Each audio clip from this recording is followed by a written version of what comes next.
Muy bien, hola estudiantes, me alegra mucho que estemos acá trabajando un poco en la materia de ciencias. El día de ahora vamos a hablar de unos temas muy interesantes siempre relacionados con el agua. El primero de ellos es cuando vamos a retomar los estados del agua. Ya con anterioridad trabajamos un poco sobre los estados del agua y los estados de la materia. Identificamos que eran tres: el estado sólido, el estado líquido y el estado gaseoso. En este video vamos a ir tomando punto por punto cada uno de los estados y vamos a ir explicando en la naturaleza dónde los podemos encontrar. El primero de los estados que vamos a estudiar es el estado sólido. ¿Dónde podemos encontrar el agua en estado sólido? Pues sencillamente tenemos que buscar donde haya hielo. Para ello encontramos algunos lugares específicos. El primero son los polos de la Tierra. Tanto el polo norte como el polo sur del agua se encuentra en forma de hielo dentro de los grandes casquetes polares y los grandes glaciares. Otro punto donde podemos encontrar agua en estado sólido es cuando vamos a las altas montañas y nos encontramos con los glaciares o la nieve acumulada en los picos. Allí el agua se encuentra también en estado sólido. A veces, eventualmente, la lluvia también cae en forma de granizo. Ese granizo no es más que agua congelada, entonces ahí la podemos encontrar también en estado sólido.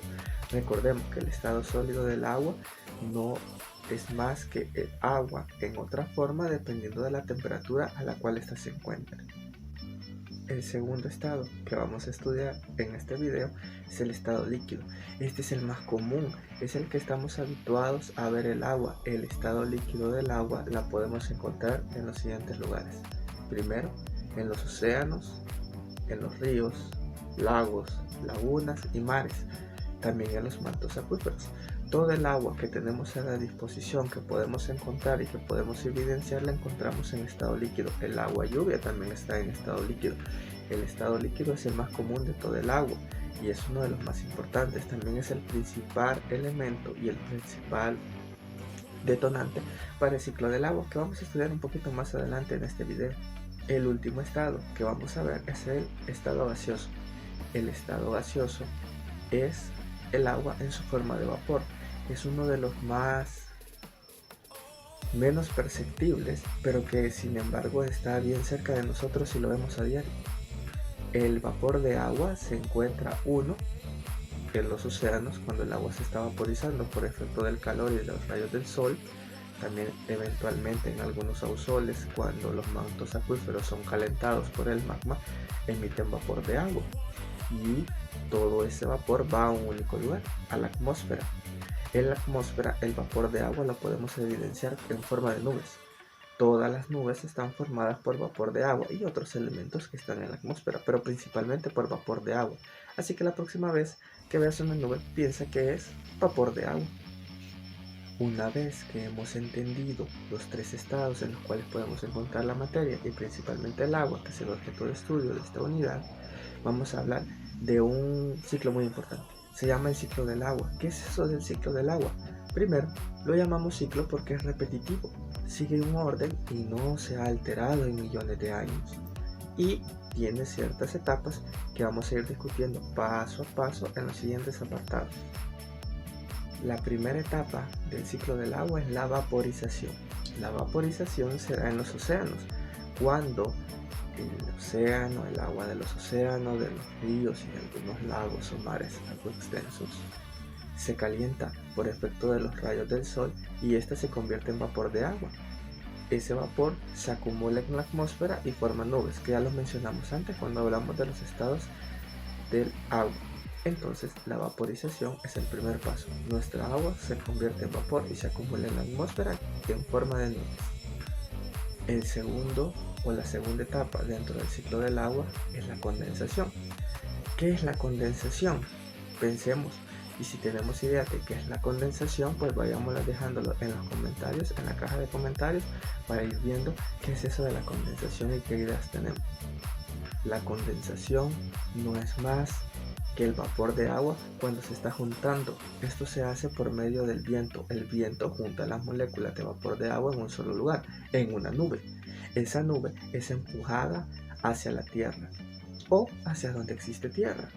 En las montañas, que son bastante altas, sirven como bloques donde se detiene ese vapor de agua y se condensa, cada vez se va juntando más. se junta tanto que al final se vuelve otra vez pesada. Cuando está lo suficientemente pesado, ese vapor de agua, esas moléculas de agua se enlazan tanto que son capaces de formar gotas. Esas gotas son de lluvia, granizo o nieve, dependiendo de la temperatura en la cual se esté dando la condensación. Eso depende de la altitud o de la posición geográfica dentro del planeta donde se esté acumulando esas gotas. Después de que se da la condensación, se da la precipitación.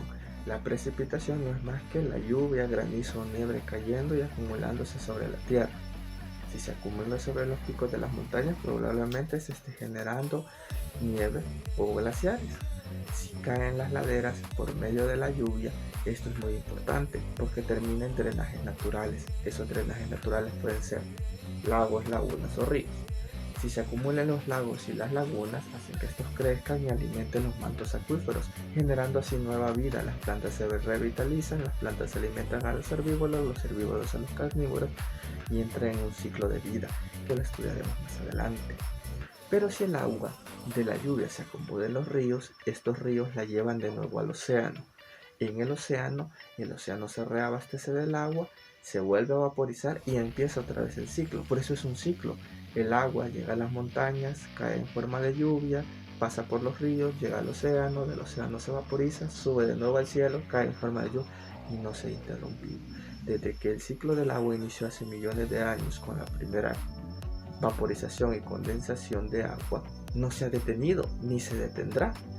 A medida que la Tierra va evolucionando, el ciclo de agua juega un papel muy importante. Por último, llegó el momento de experimentar y veamos cómo somos partícipes de ese gran ciclo del agua.